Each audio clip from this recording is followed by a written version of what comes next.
সপ্তম শ্রেণীর সুপ্রিয় শিক্ষার্থী, আজকে তোমাদের ইংলিশ টেক্সট বুক থেকে ইউনিট 4 লেসন 4 এটি আমরা বিস্তারিত আলোচনা করব। লেসন 4 মূলত হচ্ছে একটি কবিতা। কবিতাটির নাম হচ্ছে হুচ চাইল্ড ইজ দিস, এটি কার শিশু। সুপ্রিয় শিক্ষার্থী, এবং এই কবিতাটির সাপেক্ষে যতগুলো প্রশ্ন আছে আমরা কবিতাটি বোঝার পরে সেই প্রশ্নগুলোর উত্তর আমরা প্রদান করব। তাহলে শুরু করছি।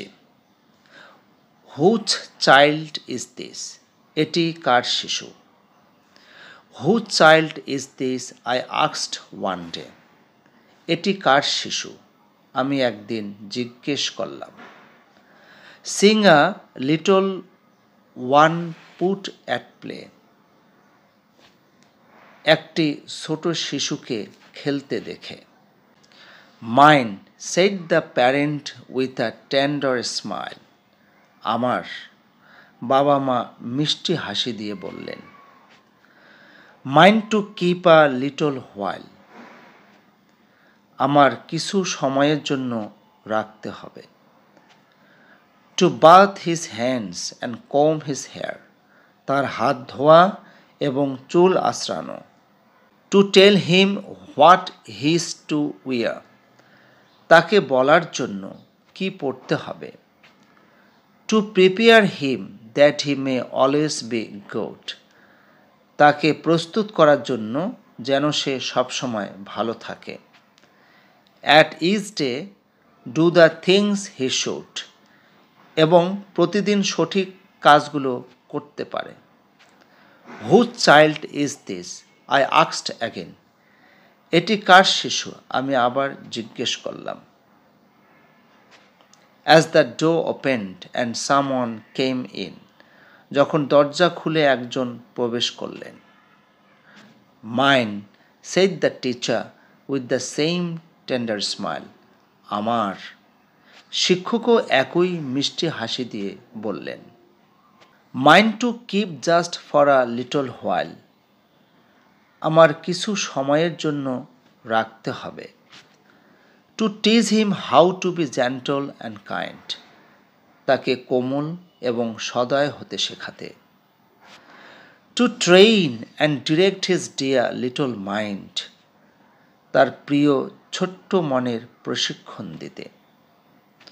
Two help him live by every rule, প্রতিটি নিয়ম মেনে চলতে সাহায্য করতে। And get the best he can from school, এবং স্কুল থেকে সর্বোচ্চ সুবিধা নিতে। Whose child is this I asked once more, এটি কার শিশু আমি আবার জিজ্ঞেস করলাম। Just as the little one enter the door, ঠিক তখনই ছোট্টটি দরজায় প্রবেশ করল। Ours said the parent and the teacher as they smiled, আমাদের বাবা মা এবং শিক্ষক হাসি দিয়ে বললেন। And each took the hand of the little child, এবং প্রত্যেকে ছোট্ট শিশুর হাত ধরল। Ours to love and train together, আমাদের একসাথে ভালোবাসা এবং প্রশিক্ষণ দেওয়ার জন্য। Ours this blessed task for ever, আমাদের এই আশীর্বাদ থাকবে চিরকাল। অ্যানোনিমাস, এক কথায় এই কবিতাটি যিনি লিখেছেন তার নামটি এখানে প্রকাশ করা হয়নি। সুপ্রিয় শিক্ষার্থী, তোমরা অবশ্যই কবিতাটি বুঝতে পেরেছ। কবিতাটি থেকে আমরা কিছু ওয়ার্ড পেয়েছি, সেই ওয়ার্ডগুলোর মিনিং আমরা জেনে নিই। টেন্ডার অর্থ হচ্ছে কাইন্ড, জেন্টল বা লাভিং। টু বাথ মানে স্নান করা। টু ওয়াশ ধৌত করা। টু ট্রেন প্রশিক্ষণ দেওয়া। টু টিচ মানে শেখানো। ব্লেসড আশীর্বাদপুষ্ট। নবেল। সুপ্রিয় শিক্ষার্থী, এই কবিতাটির সাপেক্ষে মোট 3টি প্রশ্ন আছে। আমরা এখন 3টি প্রশ্নের উত্তর শিখব। প্রথম প্রশ্নটি হলো, who asked the question whose child is this in the poem, এই কবিতার মধ্যে কে প্রশ্ন করেছিল শিশুটি কার?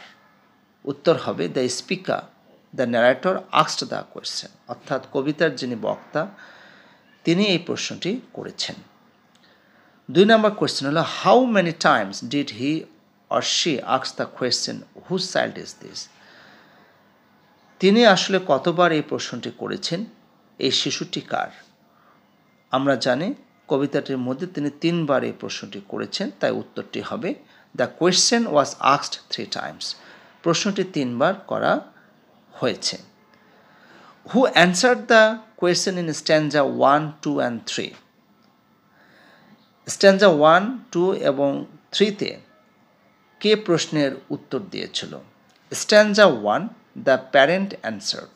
স্ট্যান্জা 1-এ বাবা মা উত্তর দিয়েছিল, একজন বাবা অথবা একজন মা উত্তর দিয়েছিল।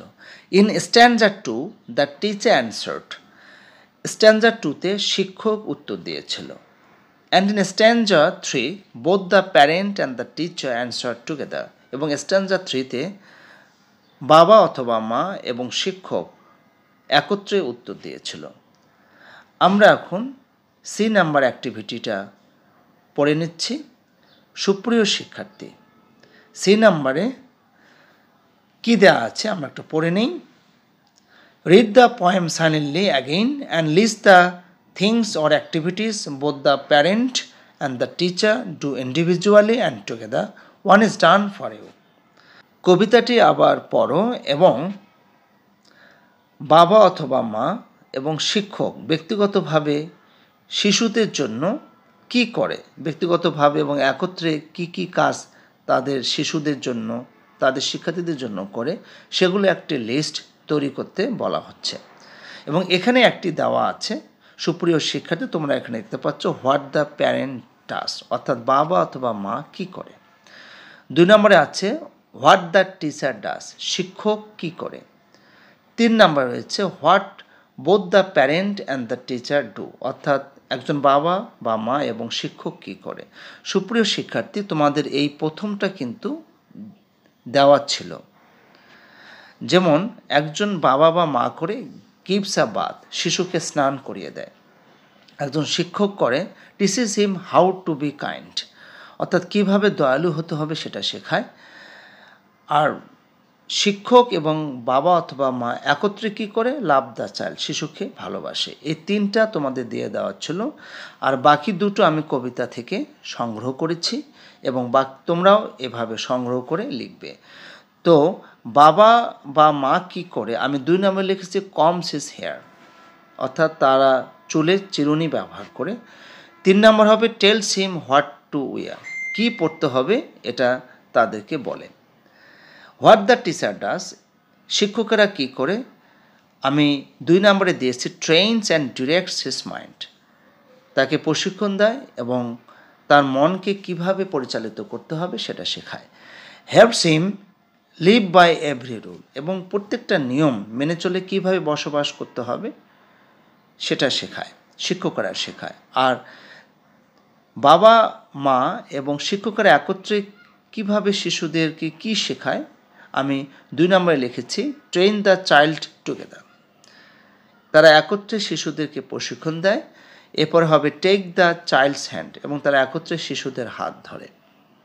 ডি নাম্বার অ্যাক্টিভিটি হলো discuss in groups and write an answer to this question, গ্রুপে আলোচনা করো এবং এখানে একটা প্রশ্ন দেওয়া আছে, এই প্রশ্নের উত্তর তোমরা সবাই মিলে, অর্থাৎ গ্রুপে যদি 4 জন থাকো 4 জন মিলে উত্তরটা লিখবে, অর্থাৎ 10 জন থাকো 10 জন মিলে লিখবে। তো প্রশ্নটা পড়ে নিচ্ছি।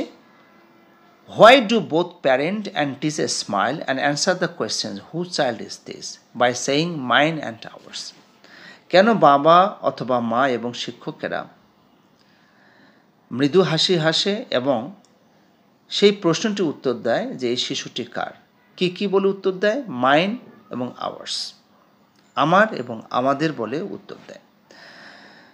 তো গ্রুপ ডিসকাশন করার পরে তোমাদের ঠিক যেভাবে উত্তরটা বেরিয়ে আসবে আমি ঠিক সেইভাবে উত্তরটি লেখার চেষ্টা করেছি, তোমরা একটু শুনে নাও এবং খাতায় অবশ্যই লিখে নেবে। Both the parent and the teacher smile and answer this way because they share a deep sense of responsibility and affection for the child. বাবা মা এবং শিক্ষক উভয়ই মৃদু হেসে উত্তর দেয় এইভাবে যে তারা শিশুটির প্রতি দুজনেই উভয়ই দায়িত্ব এবং স্নেহ রয়েছে। The parent feels a personal connection and commitment to nurturing the child, while the teacher also feels a sense of duty to educate and guide the child. বাবা অথবা মা তারা তাদের ব্যক্তিগত কানেকশন এবং প্রতিশ্রুতি অর্থাৎ ব্যক্তিগত সংযোগ এবং প্রতিশ্রুতি অনুভব করে শিশুটিকে লালন করার জন্য। নার্সার মানে হচ্ছে লালন করা। অন্যদিকে শিক্ষক শিশুটিকে শিক্ষিত করার জন্য এবং তার কি দায়িত্ব এই বোধ সৃষ্টি করার জন্য অনুভব করে। By saying ours, they acknowledge that raising and teaching the child is a collaborative effort, emphasizing the importance of teamwork in the child's development. Ours অর্থাৎ আমাদের বলে তারা এটাই স্বীকার করতে চাচ্ছে যে একটা শিশুকে শিক্ষিত করা বা মানুষ করা বা তাকে লালন করা এটি হচ্ছে একটা সম্মিলিত প্রচেষ্টা। কোলাবোরেটিভ এফোর্ট মানে কি? সম্মিলিত প্রচেষ্টা, যেটি একটি শিশু উন্নয়নের জন্য টিম ওয়ার্কের গুরুত্বটাকে আসলে জোর দেওয়া হচ্ছে। This shared joy and responsibility create a supportive environment for the child's growth, এবং এটি আসলে শিশুর গ্রোথের জন্য একটি সম্মিলিত পরিবেশ সৃষ্টি করে এবং একই সাথে আনন্দ এবং দায়িত্ব তারা ভাগাভাগি করে নেয়। সুপ্রিয় শিক্ষার্থী, তোমরা অবশ্যই বুঝতে পেরেছ। আজকে এ পর্যন্তই। সবাই ভালো থাকবে।